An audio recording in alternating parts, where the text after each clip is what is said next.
mensaje crea impacto y transforma la historia. 730 días luchando por llevar las gestas heroicas a todo rincón donde El Salvador está presente y que harán de nuestro país una tierra de libertad. Canadá, Estados Unidos, Europa y Australia. Bastiones en la batalla mediática. El Salvador, nuestro destino, nuestra raíz, nuestra razón de existir.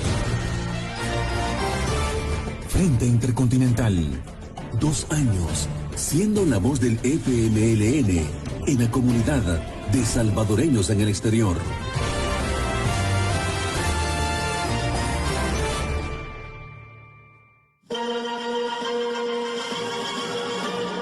Este es el Frente Intercontinental del FMLN y canal oficial de la militancia en el exterior, rompiendo el cerco mediático y puente de solidaridad internacional con el pueblo salvadoreño.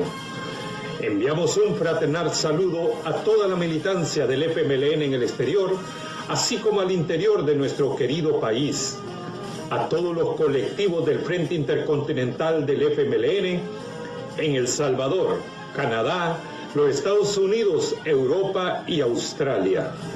También un fraternal saludo a todas y todos los salvadoreños en el exterior y a todas y todos los que nos siguen y comparten nuestras transmisiones en cualquier parte del mundo. Comenzamos.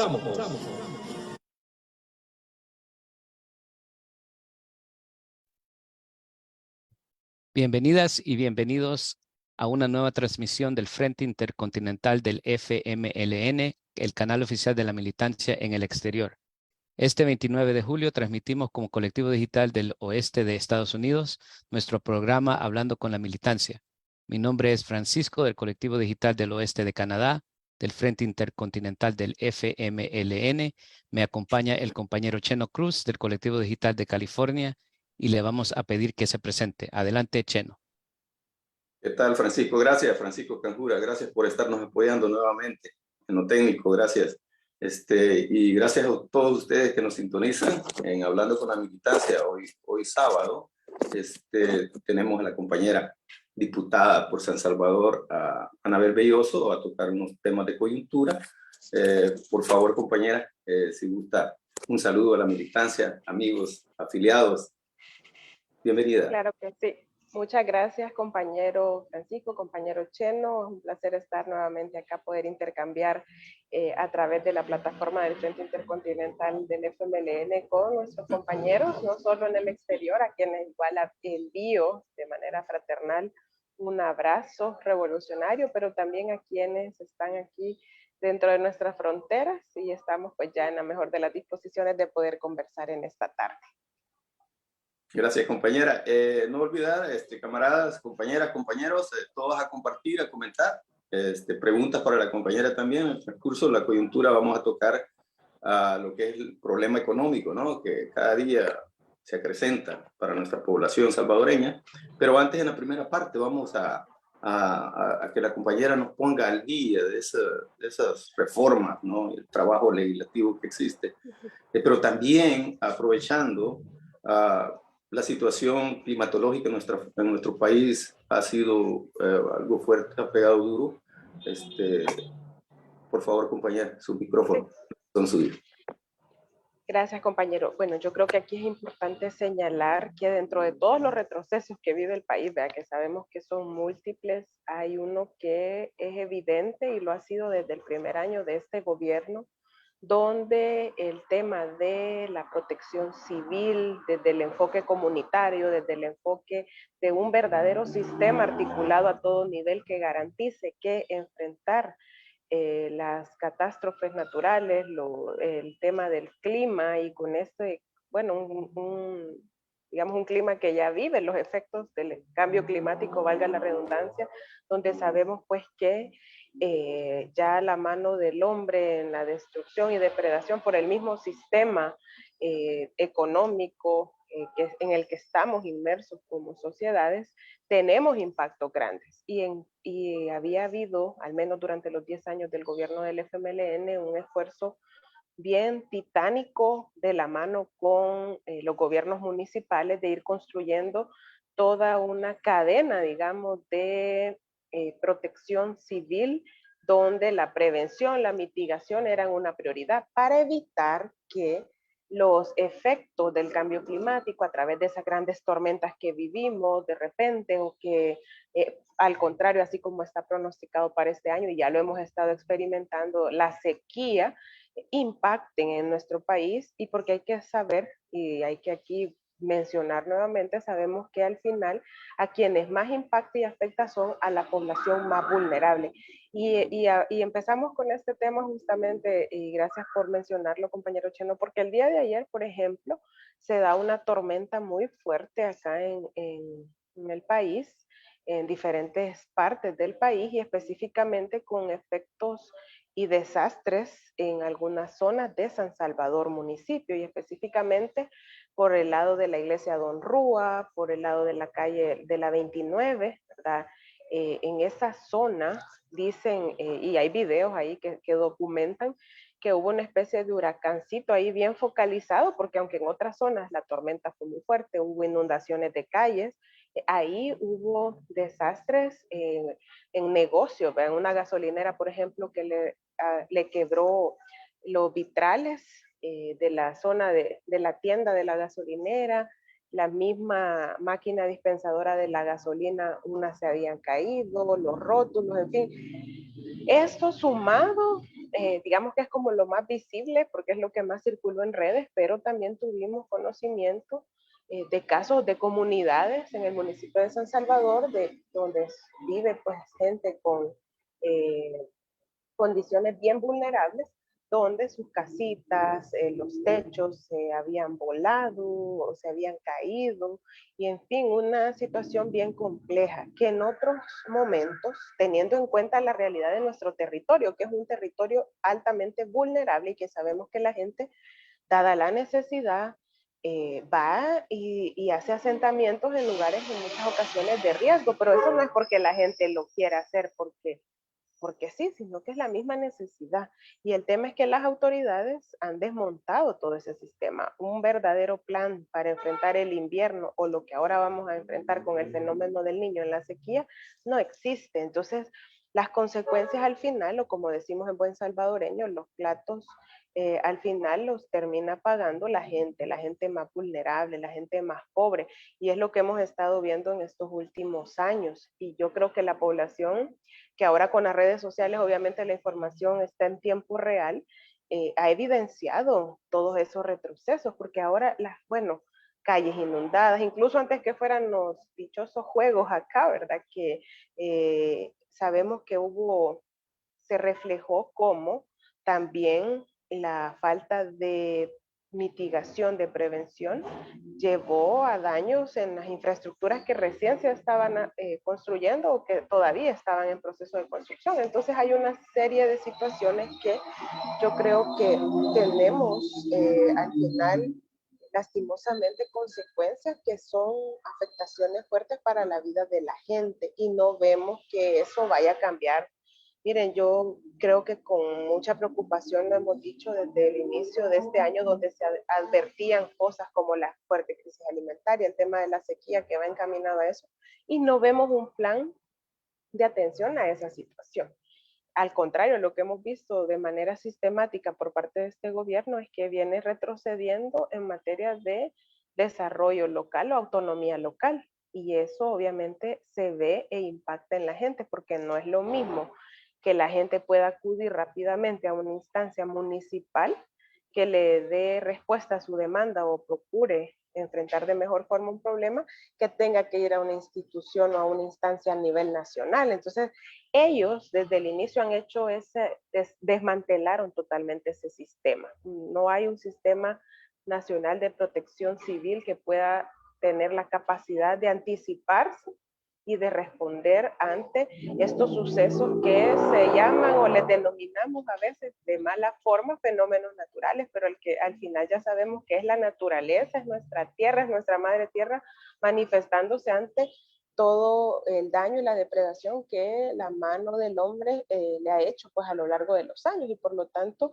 ahora lo que debemos estar es siempre buscando anticiparnos para evitar que sea la gente la que más sufre, la que más, digamos, vive en este caso las consecuencias. Pero ustedes ven, y aquí quizá, yo no sé, aprovechando de un solo paso a hacer el tema de la valoración de las aprobaciones legislativas. Yo sé que ustedes están muy al pendiente de la tarea que nos toca asumir a nosotros ahí como grupo parlamentario, la realidad que ha vivido este periodo legislativo y cómo en la agenda temas prioritarios como debería de ser esto, cómo se fortalece, digamos, la materia de prevención y mitigación de desastres, no están en el día a día, no son parte de la agenda, así como tampoco lo es el tema económico al que nos vamos a referir más adelante, pero que son las grandes ausencias. O sea, la materia de derecho económico, de derechos sociales, no está presente en la agenda legislativa.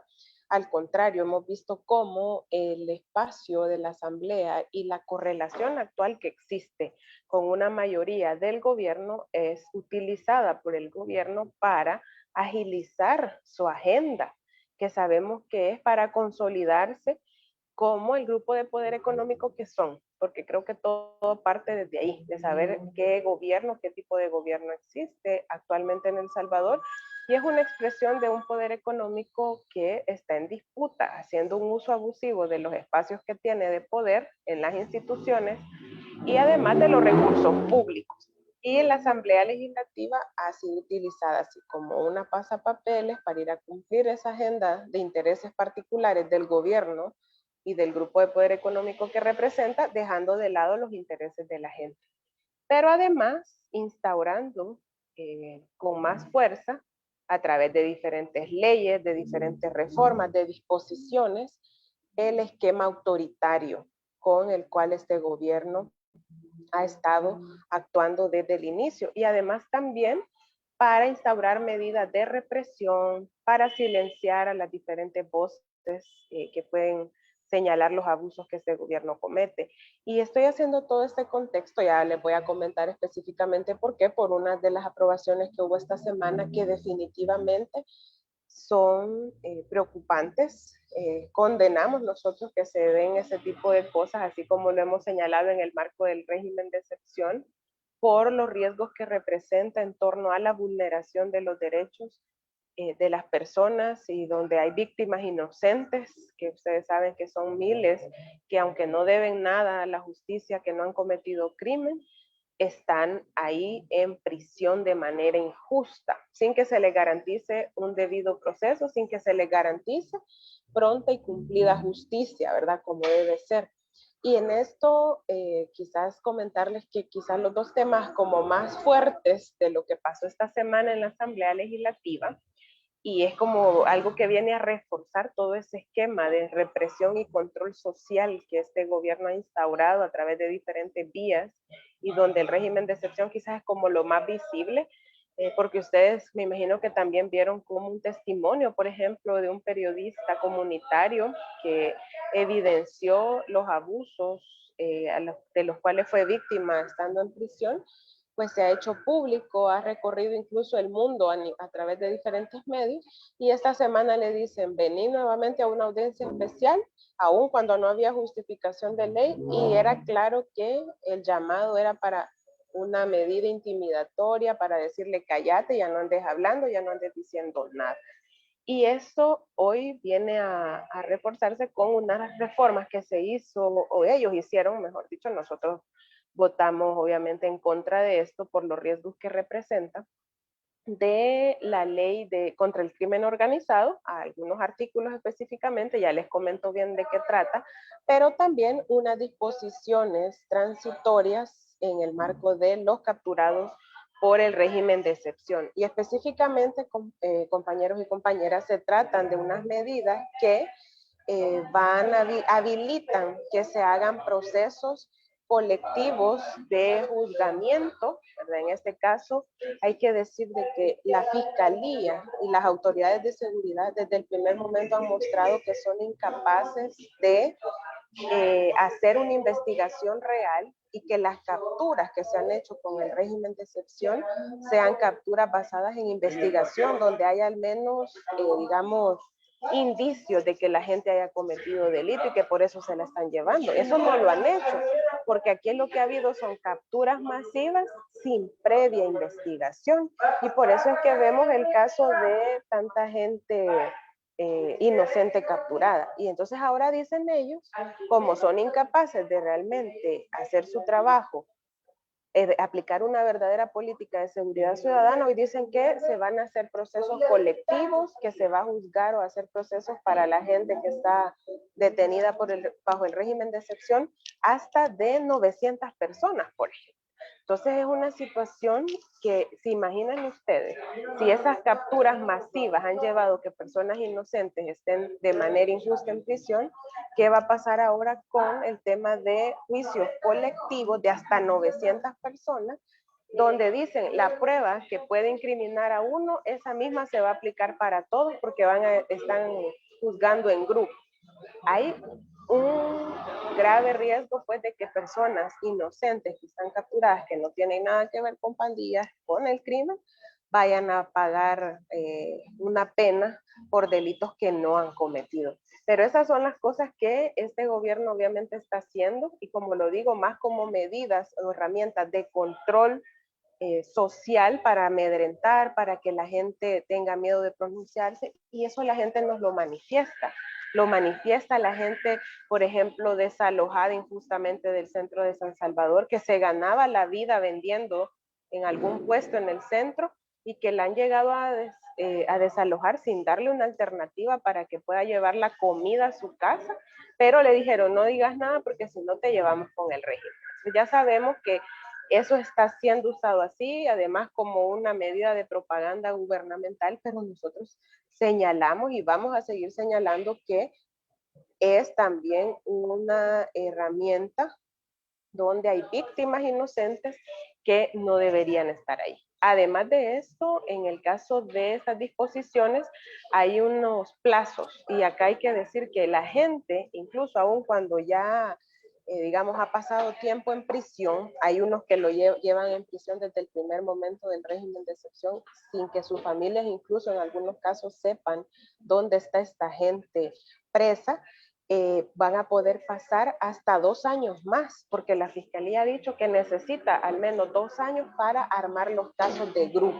Entonces, imagínense ustedes qué angustia para las familias que tienen a un familiar ahí, a un ser querido en prisión de manera injusta, pasar otros 2 años, en ocasiones sin, bueno, no lo ven, no pueden tener acceso a visitas, y mucho menos también a tener certeza si está vivo, si está enfermo, qué le pasa. Entonces creo que esos riesgos que representa ese tipo de iniciativas, de medidas, va a seguir el régimen, el gobierno en esa vía, actuando de esa forma y obviamente vulnerando los derechos de la población, y en este caso de personas inocentes. Esas 2 medidas puntuales fueron aprobadas en esta plenaria, en esta semana, y sin duda vienen a recrudecer ya todo ese sistema de control y de represión que este gobierno tiene, y que yo no dudo, y lo hemos dicho también, lo va a seguir utilizando de aquí hasta quién sabe cuándo, mientras ellos sientan que les tiene un rédito,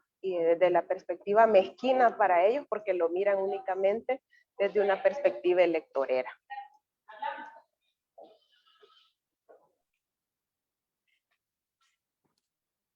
Sí, gracias, compañera. También está con nosotros Francisco Canjura. A ver si tiene alguna pregunta al respecto con el tema que estamos tratando ahorita, la compañera. Nada ahorita, Cheno, adelante. Saludos de los que nos ven. Sí, un momento. Aquí estamos. Saludos, camaradas. Todos a comentar y compartir. La lucha continúa. Saludos desde el NorCal. La lucha sigue y con cada coyuntura en nuestra historia se escribe. Saludos desde Denver, Colorado. Viva el FMLN. Saludos a todos los presentes y especialmente a la diputada Anabel Belloso. En el tema económico vamos de mal en peor con este gobierno. Urge que activen el plan de protección civil. Las alcaldías estaban más pendientes ante cualquier desastre, pero como les han recortado el fondo FODES y ahora con esa agrupación de municipios, menos atención. Un saludo al Frente Intercontinental. Saludos, camaradas. Y eso es todo por el momento. Bendiciones, Anabel. Escribe. Gracias, gracias también por los mensajes, compañeros y compañeras. Un saludo fraterno hasta donde están. Y qué buenos esos puntos, porque era lo que señalábamos y que nosotros desde el momento en que este gobierno, porque fíjense que el desmantelamiento al enfoque municipal de autonomía local viene desde un inicio, no es ahorita con la eliminación de municipios y de la agrupación que ellos hacen con fines electorales, porque hacen cuentas alegres, ¿verdad? Teniendo en cuenta, según ellos, el resultado 2021, cuando uno sabe que el sentir de la gente, el sentimiento de la población no es igual que lo que existió en el 2021. Entonces, digo esto porque ustedes se recordarán que en mera pandemia, o sea, en los primeros meses de la pandemia, meses complejos, donde ante la ausencia de las instituciones del gobierno, las alcaldías en aquel momento asumieron un rol bastante protagónico, al menos las que nosotros gobernábamos en el periodo 2018-2021.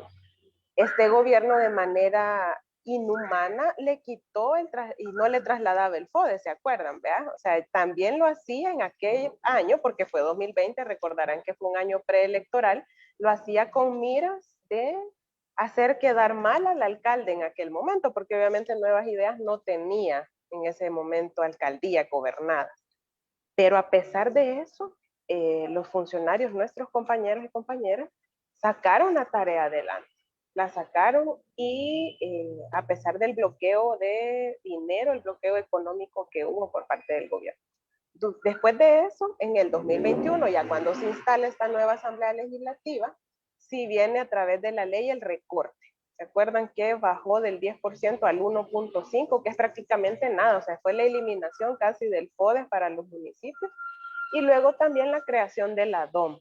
Ustedes saben que esa es una institución que ellos han creado prácticamente para la propaganda. ¿Ve? Hasta cian son las cosas, los conos que deberían de tener un color por seguridad, que hasta hay códigos internacionales para eso, no les ha importado y la utilizan con esos fines. Van arreglando medio cosas de manera cosmética, donde ellos creen que les va a tener un crédito electoral, habiendo necesidades bien sentidas en algunos puntos de los municipios de nuestro país, a esas que no les están prestando atención.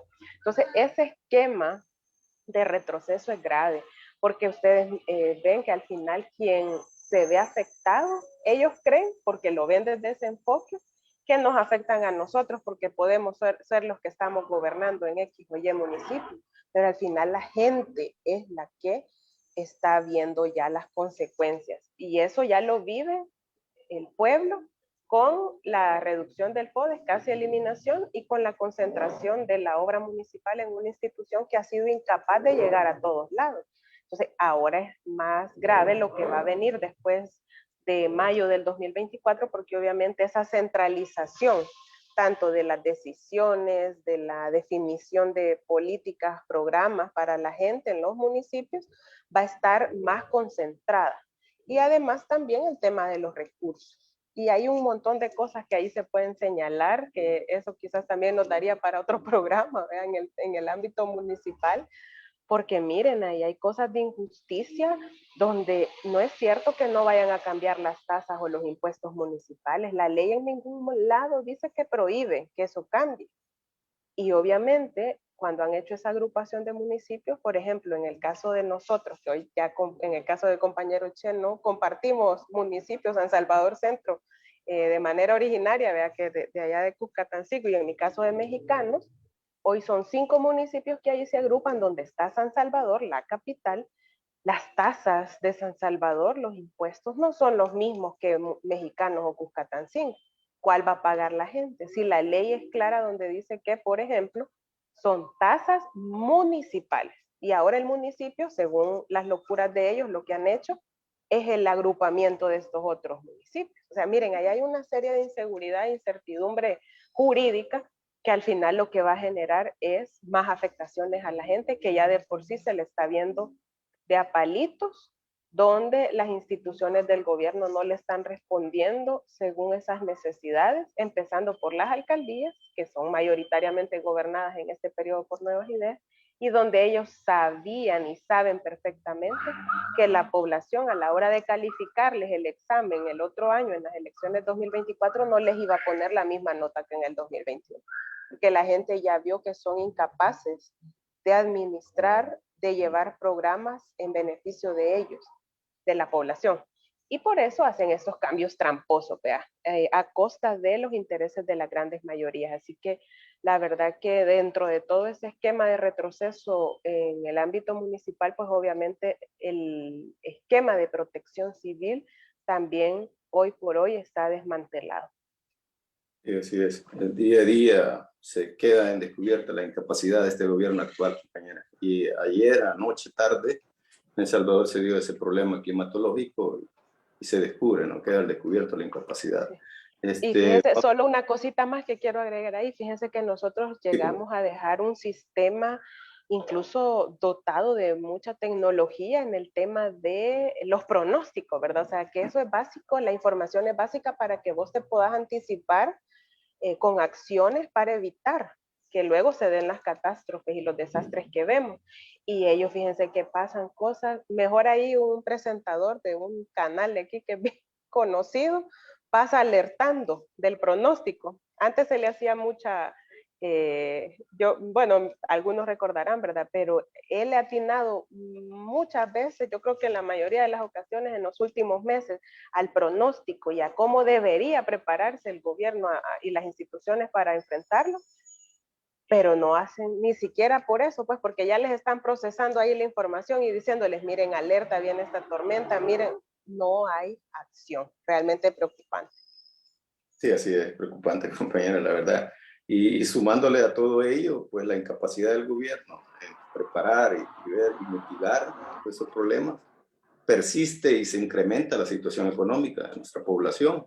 Sí. Entonces nos gustaría que ahonde sobre este tema, que nos... hay unas preguntas, dice la población, ¿cómo está eso de que el gobierno, y qué bien que van despertando, ¿no? Con hacer unas preguntas, ¿cómo que este gobierno recibe anualmente pues, de la, para generar, ¿verdad?, sus ministerios? Sí. Y al mismo tiempo se les aprueban, yo digo, se autoadjudican préstamos, ¿verdad?, porque son ellos, la mayoría son los que se autoadjudican esos préstamos. ¿Y qué pasó con todo eso? ¿Cómo está que la economía día a día sigue mal? Por Claro. favor, explíquenos.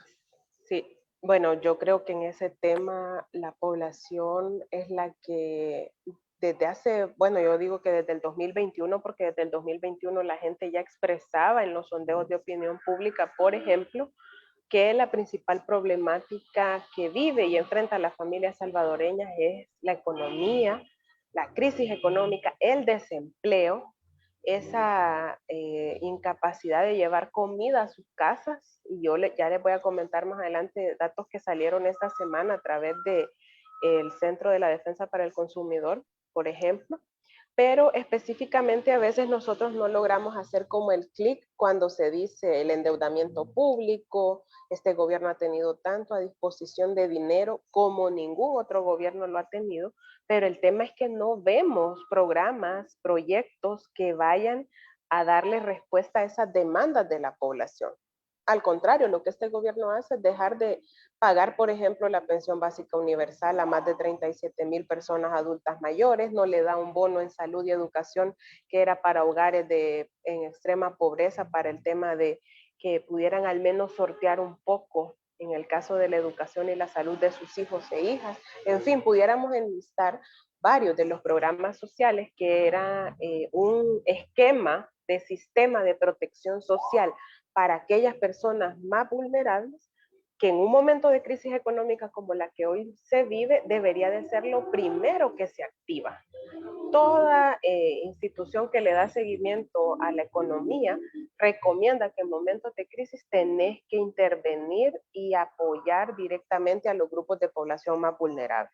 Y eso fue parte del esquema que nosotros en los gobiernos nuestros impulsamos en materia de inversión social y la serie de programas sociales que se iniciaron o en todo caso también se ampliaron en determinadas épocas. Pero hoy eso prácticamente, cuando uno revisa en materia de presupuesto, o le disminuyen el presupuesto y ni lo ejecutan, aun cuando lo han puesto ahí con nombre y apellido, cuando aprueban el presupuesto, no lo terminan ejecutando. Y entonces ahí es donde uno se pregunta, bueno, ¿y tanto presupuesto para qué? ¿O en qué se ha gastado?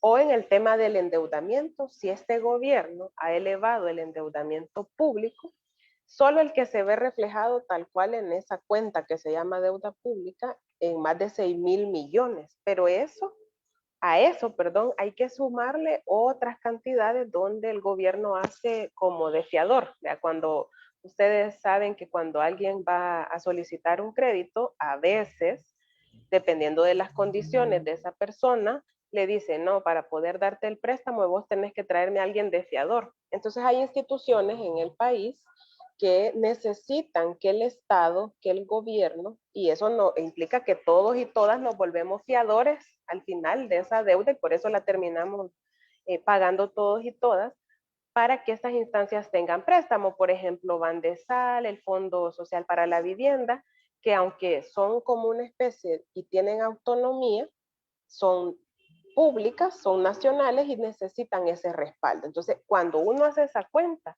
es por eso que en otras ocasiones ustedes habrán escuchado que decimos que el endeudamiento público del 2019 para acá se ha elevado en más de 10,000 millones de dólares. No es poquita cosa. Y el tema es que cómo esa deuda ha cambiado la vida y la realidad de la población salvadoreña. Si cuando revisas también las mismas cifras que el gobierno hace públicas, en aquellos datos que aún podemos revisar en las redes y en las páginas de las instituciones, específicamente en el Banco Central de Reserva, por ejemplo, donde la encuesta de hogares de propósitos múltiples, que es una encuesta que levanta información muy importante y que debería de ser tomada en cuenta para implementar programas, políticas públicas, lo que antes hacía la DIGESTIC y que ahora pasó al Banco Central en esa oficina, que es la Oficina Nacional de Estadísticas y Censos, o NEC se llama, dice que para el cierre del 2022, en El Salvador, en aquel momento, ahora ya subió un poquito ese dato, hay 55,000 hogares que cayeron bajo la línea de pobreza. Y eso, compañeros y compañeras, cuando vos multiplicas los 55,000 por 4, por 3, por la cantidad de personas que usualmente conforman una familia acá, es la cantidad de personas que se suman a engrosar la línea de pobreza en El Salvador. Y acá hay que decir que también según esos datos hay 1.7 millones de salvadoreños y salvadoreñas que están viviendo en condiciones de pobreza. Y la pobreza que se ha duplicado, que es lo más grave, es los hogares en extrema pobreza. Esos que ni siquiera pueden cubrir lo más mínimo. Pues, o sea, hay una realidad que realmente es dura, bien complicada, y no vemos en la agenda legislativa, como les comentaba al inicio, que esto sea una prioridad para este gobierno, mucho menos para sus diputados y diputadas, que ya sabemos que ahí están apretando el botón por lo que les mandan desde Casa Presidencial. Cuando uno revisa esto, obviamente es alarmante, porque a la par ves también denuncias de falta de medicamento en los hospitales, la incapacidad de este gobierno que ha tenido el dinero para el nuevo Hospital Rosales desde el inicio y que en 4 años ha colocado la primera piedra no sé cuántas veces, pero el hospital no se construye, no se termina, afectando a muchas familias, a muchas personas que necesitan atención en salud. El nivel de atención primaria, que es lo que se fortaleció en nuestro gobierno con que se duplicó un poco más incluso las unidades de salud, que se crearon los ECOS, lo que recibe cada año es menos presupuesto de lo que tenía en el 2019, porque no hay un enfoque preventivo en salud, sino que al contrario. Y de ribete lo vemos actuando de manera abusiva, arbitraria e ilegal contra el gremio de la salud, aquellos que en inicios de pandemia llamaba héroes, ahora los suspenden, los despiden de manera injusta. Entonces hay una realidad también desde el ámbito de la salud bastante complicada, incluso en el seguro social, que la gente dice, bueno, yo pago para el seguro social, pero hay una situación compleja donde no hay ciertos medicamentos y una realidad que la gente es la que la expresa. Pero nos vamos quizás a centrar en un tema que bien ya desde ya tiene todas las alarmas encendidas y quién sabe qué condiciones va a alcanzar en los próximos meses, y me refiero justamente a la crisis alimentaria. Fíjense que todos estos datos que les decía del tema de pobreza, es gente que ni siquiera puede comprar la canasta básica, que hay que aclarar un tema también que es importante, porque como ellos mienten de manera descarada en el discurso y lo repiten, vea, lo repiten y lo repiten, es que en El Salvador la canasta básica está compuesta por 22 productos, o sea, se calcula sobre el precio de 22 productos. Es la que menos productos toma en cuenta a nivel de la región. Por eso no es cierto cuando ellos salen diciendo tenemos la canasta básica más baja. Obviamente va a tener tal vez un valor más bajo porque no tiene los 50 productos o 30 productos que calculan en otros países. Eso por un lado. Pero imagínense que esta semana también se conocía que para que una persona pueda comprar en el área urbana con el salario mínimo del sector comercio, que ahora anda rondando los $365, pueda comprar los 22 productos, necesitaría tener $51 más de lo que recibe con su salario. Eso hablando solo de la canasta básica, sin incluir los servicios básicos que es el agua, la energía, otros pagos que el transporte, que la población también obviamente se necesitan hacer, que solamente en esa parte de los servicios se necesitarían otros $84. Entonces la situación es bien compleja, y cuando nos vamos al área rural tampoco es diferente, ¿verdad? Es bien complicado, y la gente tampoco, el salario del sector agropecuario le da abasto para cubrir la canasta básica rural, que incluso es un poco menos que la urbana, porque allá no se incluyen ciertas cosas como las verduras y no recuerdo qué, porque se asume que los hogares en el área rural desarrollan obviamente agricultura de subsistencia, algo que también hoy por hoy no es totalmente cierto, porque las condiciones de nuestros productores, de nuestros agricultores, hasta para la subsistencia se la están viendo bien complicada por el alza de los precios de los insumos agrícolas, porque quizás no tienen tierra y alquilaban una parcela, un pedacito, y ese alquiler se ha duplicado, porque eso también lo han denunciado las asociaciones y organizaciones agrícolas. Entonces, el tema de la perspectiva, cómo se ve que va a seguir esta situación, y no es porque nosotros seamos, que nos guste meter miedo o qué es lo que nosotros deseamos para el país, claro que no, porque al menos nosotros no tenemos esos intereses mezquinos, así como ellos actúan. Nosotros queremos que a la gente esté bien, que tenga condiciones de vida dignas, pero el tema es que ellos no están haciendo nada para garantizarle eso a la gente, sino que al contrario, están profundizando más los problemas, y en este caso de la alimentación, en lugar de fomentar y fortalecer la producción nacional, ¿qué terminan haciendo? Abriendo paso a la importación de alimentos, por ejemplo. Esa es la gran medida en materia económica, quitarle los impuestos para la importación de alimentos, cuando eso va en contra de tu productor nacional, que aquí está pagando caro los insumos, que está pagando más por el alquiler de la tierra, que está pagando más para el tema de combustible o cosas que tenga que utilizar para realizar su labor agrícola, y lo está poniendo a competir contra productos que vienen de otro lado, que quizás son más baratos porque allá tienen otras condiciones para producirlo, y no le estás dando las condiciones para que pueda realmente tener, digamos en este caso, mejores condiciones para producir la tierra, para tener ganado, en fin, hay unas condiciones sumamente críticas que desde enero, desde principios del año, en este caso la FAO y el Programa Mundial de Alimentos alertaban que El Salvador para el mes de agosto iba a necesitar ayuda alimentaria, que iba a necesitar intervención. Y fíjense que ayer nada menos, yo le comentaba a unas personas que veíamos en las redes sociales que ya hay denuncias, bueno, mejor dicho, publicaciones de personas. Y ese caso, según lo leí, era en Aguachapán, que están saliendo otra vez, así como lo vimos en los meses de la pandemia, con banderas blancas a la calle porque no tienen que comer. Y yo dije, pues esto confirma algo que dijeron en la conferencia que hizo el Centro para la Defensa de los Consumidores, donde dijo que ya llamaba a que estos organismos, porque obviamente como hay una inmovilización del Estado, las organizaciones que deberían, las instituciones, perdón, del Estado que deberían actuar no lo hacen, ellos llaman a estos organismos especializados como la FAO, el Programa Nacional de Alimentos, a que hagan un censo, que levanten información en los lugares de extrema pobreza y de pobreza para ver las condiciones de las familias, porque ellos han encontrado casos y dijeron que en el área urbana, fíjense, cuando uno a veces dice, no, quizás en lo urbano hay mejores condiciones, de familias que habían pasado 2 o 3 días sin comer nada. Estamos en una condición de inseguridad alimentaria.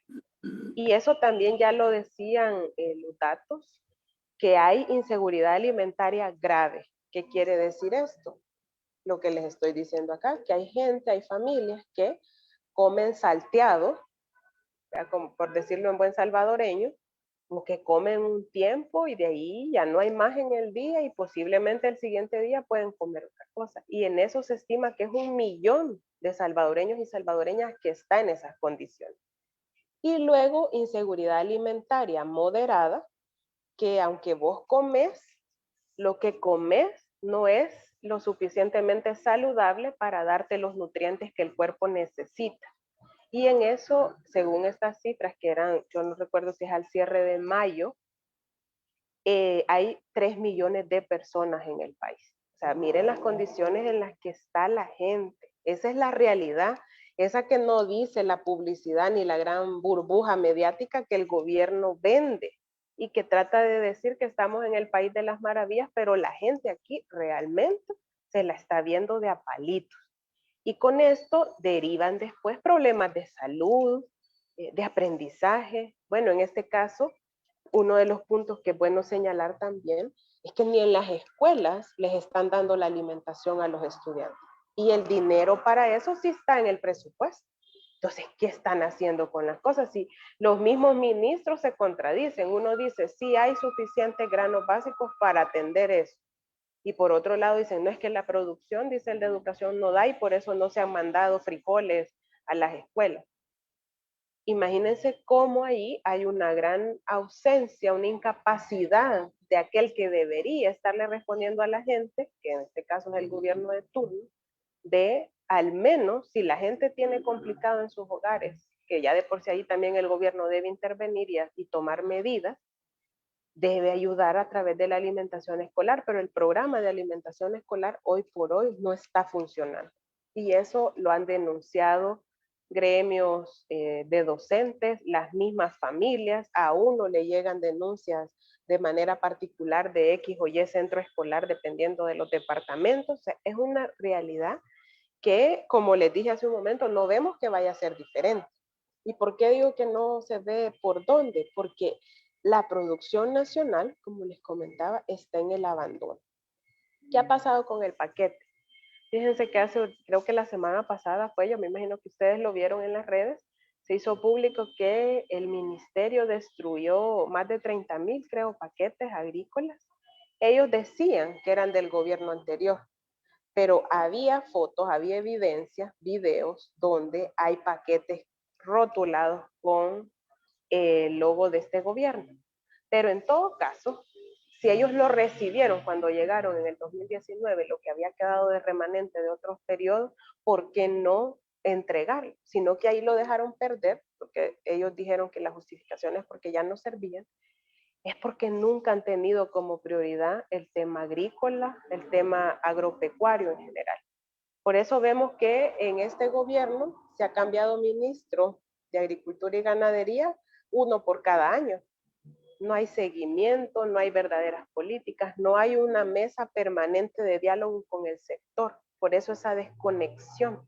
¿Pero por qué? Porque los intereses del gobierno y de sus amigos y quienes están detrás del negocio de la importación de alimentos está por otro lado, no por fortalecer la producción nacional, teniendo encima una crisis alimentaria de las dimensiones que ya les comentaba y que se ve que se puede todavía profundizar más, que puede ir todavía para peor, como decimos, pero no se toman medidas.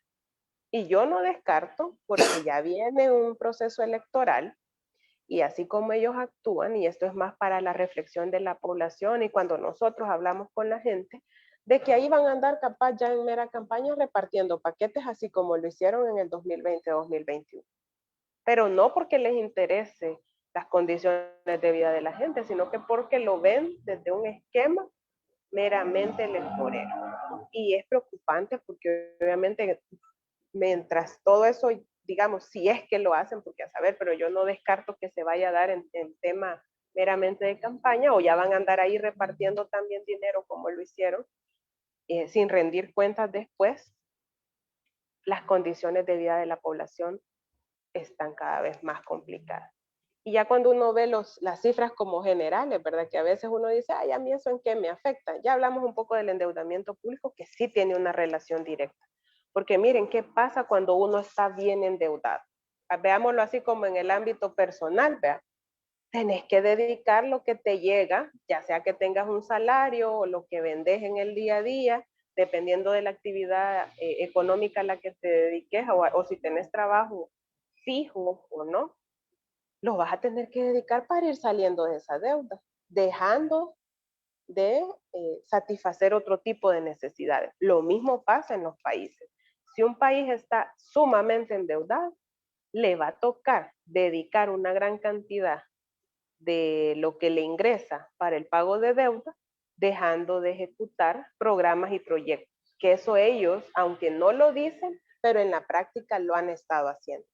Y aquí también se le suma lo que puede pasar en el futuro, porque las finanzas públicas, como no han tenido voluntad de hacer un verdadero plan de ordenamiento, de decir voy a priorizar y ya no voy a gastar los millones que gasto en publicidad, por ejemplo, que no le traen ningún beneficio a la gente. A la gente no le trae ningún beneficio que haya anuncios a veces que duran más de 5 minutos en la tele, que ya sabemos que eso no es barato, cuánto nos estará costando y que lo repiten cada no sé cuánto tiempo, para subirle la imagen a un funcionario, por ejemplo. Pero eso a la gente no le trae nada de beneficio.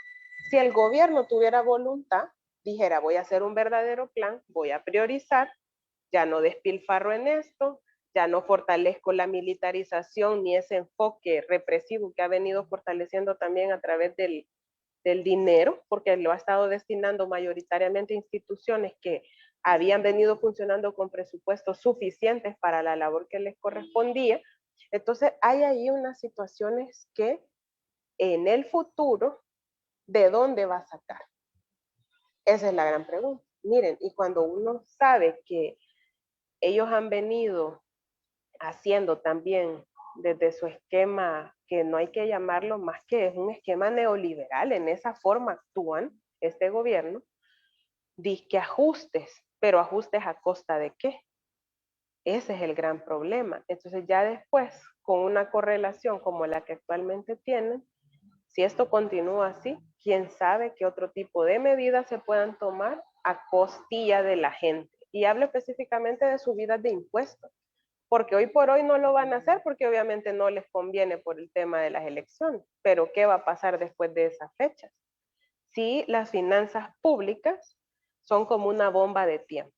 Y ahí, miren, nos podríamos también en otra oportunidad, espero que se pueda, pero profundizar más sobre el tema de pensiones, que es otra bomba de tiempo ahí, que la están cargando y que en algún momento va a explotar y va a afectar a los actuales pensionados, pero también a aquellos que en algún momento aspiran a tener una pensión, que hay que decir que es una parte bien mínima todavía de la población, porque uno de los principales problemas en ese tema es que es altamente excluyente.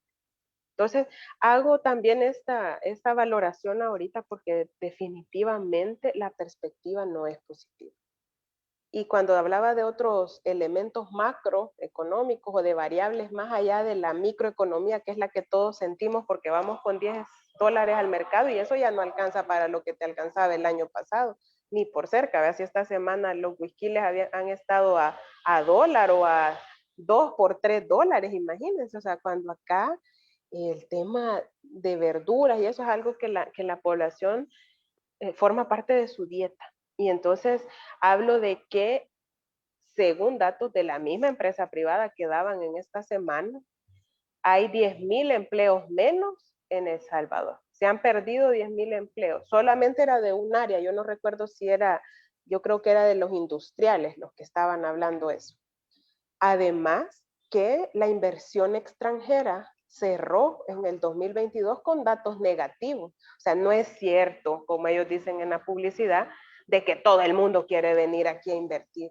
No, porque es que miren, el tema de la inversión, para alguien que tiene el dinero para poner algún negocio, le tiene que dar seguridad el país donde va a instalarlo, de que no le va a cambiar las reglas de la noche a la mañana. Pero aquí como eso se da en el día a día, y toda la incertidumbre que mete también el tema del Bitcoin y otras cosas más que la gente ha rechazado desde un inicio, pero ellos siguen caprichosamente adelante con eso, generan incertidumbre y al final lo que pasa es que no se genera empleo en el país, al contrario, se pierden empleo y tenemos la realidad económica que actualmente hay, donde también se ha dicho que el país que menos va a crecer en términos económicos es El Salvador en la región. Pero eso no lo dicen, como no les conviene para la propaganda, ¿verdad? No lo andan diciendo. Y eso tiene su impacto directo en la vida de la gente, en el día a día, con todo lo que ya dijimos, principalmente del alza de los precios de los alimentos, del alza del costo de la vida, que hoy por hoy para las familias salvadoreñas es cada vez más complicado sortearla sin tener ni una respuesta por parte del gobierno, que es el que debería de estar implementando políticas para al menos aliviar un poco la crisis. Y ellos lo que dicen es, es que miren, las causas son internacionales, la crisis está en todos lados, pero es que miren, cuando alguien gobierna, está para resolver las cosas. No importan las causas al final, sino que tenés que plantear soluciones. Y al menos eso no se está haciendo ahorita y la gente lo sabe, lo dice, lo resiente y lo reclama. Y yo creo que ahí, obviamente, nosotros también, y voy a cerrar con esto, esta parte, al menos hemos procurado también dar alternativas de solución. Porque hay otra cosa, a veces a nosotros nos dicen, ustedes a todos se oponen, y eso es falso, compañeros y compañeras, ustedes lo saben bien, o sea, hemos acompañado con votos cuando creemos que las cosas van a favorecer a la gente. En algunas veces lo hemos hecho con una muy buena voluntad y a las horas de las horas los resultados de lo aprobado no han sido como se esperaba o se creía que podía ser porque el gobierno no lo implementa como debe y de ahí nos hemos negado y nos vamos a seguir negando y alzando la voz cuando las cosas sean en contra de la gente. Pero también hemos sido propositivos y hemos presentado iniciativas. Pero este gobierno se niega a quitar, por ejemplo, el IVA a la canasta básica, pero le quita impuestos a las grandes empresas, a los ricos. Hemos presentado alternativas de medidas de alivio económico donde van inmersos algunos programas sociales o reforzar algunos programas sociales y lo que hacen es no pasarlas a discusión, porque obviamente no tienen cómo decir que no es justo en este momento, por ejemplo, ampliar la cobertura de la pensión básica universal y que de verdad se pague, no como hacen ellos que no la pagan. Entonces, hay una serie de iniciativas que están ahí, que algunas están en comisión, otras ni siquiera las han pasado a comisión a debate y análisis, porque ellos no tienen argumentos y no tienen la capacidad de debatir y de decirle enfrente a la gente del por qué no, por ejemplo, se debe regular los precios de los insumos agrícolas, que es otra iniciativa que tenemos ahí. Incluso también de quitarle el IVA a los insumos fue otra que se incorporó. O sea, hay propuestas, hay iniciativas, porque al menos nosotros sí asumimos esa tarea delegada por la población y por nuestra militancia, obviamente, desde un esquema de responsabilidad y compromiso. porque estamos ahí para hacer incidencia y procurar hacer la incidencia. Y lo vamos a seguir haciendo, porque al final quienes son irresponsables y le incumplen a la población son ellos que ni siquiera tienen capacidad para debatir esas iniciativas que son las que la gente está esperando se resuelvan. Así que yo, bueno, soy bien hablantina, ¿ve? Yo creo que estamos casi ya llegando al cierre, pero mejor me quedo aquí por si hay algún también comentario. Bien. Pero sin duda, les agradezco porque este tema, compañeros, de lo económico, es sin duda lo que más le está apretando a la gente actualmente, y es importante trasladar con datos, miren, porque no son inventos y muchos de ellos provienen de los datos oficiales, que es lo que ellos ni siquiera, ¿verdad?, utilizan para dar respuestas, sino que los tienen ahí ocultos digo porque no visibilizan la realidad, ni mucho menos para hacer propuestas. Sí, qué bien, y qué bien que la población, pues, nuestro pueblo ya comenzó a cuestionarse, ¿no? A cuestionarse que tantos miles de millones de dólares y a dónde están. No hay programas que vengan a paliar esta situación económica grave que existe en nuestro país. A más de eso, esta semana, compañera, como comentario, ellos se autoadjudicaron una inyección económica para tratar de revivir al muerto del Bitcoin, ¿verdad? Entonces, son situaciones que son contradictorias, ¿no? No va a ser una inyección económica para ir eliminando la problemática económica, pero sí son macabros para inyectarle a un muerto algo que ya no viene para nada. Parecen barril sin fondo, les decía yo un día. Cuando se trata de los fondos públicos, son un barril sin fondo para endeudar, para, en el caso del Bitcoin, aun cuando la gente le dice no estamos de acuerdo, eso no lo usamos, porque yo creo que el mayor mensaje y la claridad de la gente es al no utilizar el Bitcoin. Es que eso no da con la realidad del pueblo salvadoreño que anda viendo en la rebusca de dónde obtiene dinero para comer, o sea, está fuera de la realidad, pero ellos siguen metiendo pisto sin tener claro tampoco la población hoy por hoy cuánto nos cuesta ese capricho, que al final beneficia solo a unos poquitos y no a las grandes mayorías, que son las que están pagando los costos. Compañera, y por cuestiones de tiempo, ¿no? Como decimos, el tiempo es nuestro peor enemigo. Sí, vamos a querer que esté con nosotros en las próximas, hablando de este tema económico, ampliándolo con tema a tema, bien importante, como usted lo mencionó, el de pensiones, es muy necesario. Un mensaje para la militancia, amigos, y que nos escuchan y nos escucharán, compañera. Mensaje final. Sí. Bueno, nuevamente un saludo a nuestra militancia. También no puedo dejar de aprovechar el espacio para el reconocimiento. Acabamos de pasar un proceso interno que tuvo unos resultados bastante favorables. Hoy vamos al encuentro de la población, justamente a hablar con la gente, a presentar alternativa y propuesta a las problemáticas y demandas de la población. Y yo sé que ahí nos vamos a seguir encontrando en el territorio, aquí en las redes, que es otra trinchera de lucha, y que por eso también mi reconocimiento a ustedes por este espacio, y agradeciendo también la oportunidad de poder intercambiar, y pues que nos vamos a ver pronto. Ojalá que así sea, y que viva el FMLN. Que viva el compañero Francisco Canjura. Cierra el programa. Nosotros después del en vivo nos quedamos unos minutitos más. Adelante, Francisco. Muchas gracias, Anabel, y muchas gracias a nuestra audiencia por habernos acompañado, y les recordamos sintonizar las transmisiones del Frente Intercontinental del FMLN y los demás esfuerzos de comunicación generados por nuestro heroico partido. El Frente Intercontinental, en esfuerzo con la Secretaría de Comunicaciones, contamos con una cartelera de programación semanal que transmitimos de lunes a sábado, donde encontrarán programas como Hablando con la Militancia, Internacionalismo Proletario, Frente Informativo, Mujeres en Acción, Lo que ellos no te cuentan, entre otros. Viva el FMLN, hasta la victoria siempre.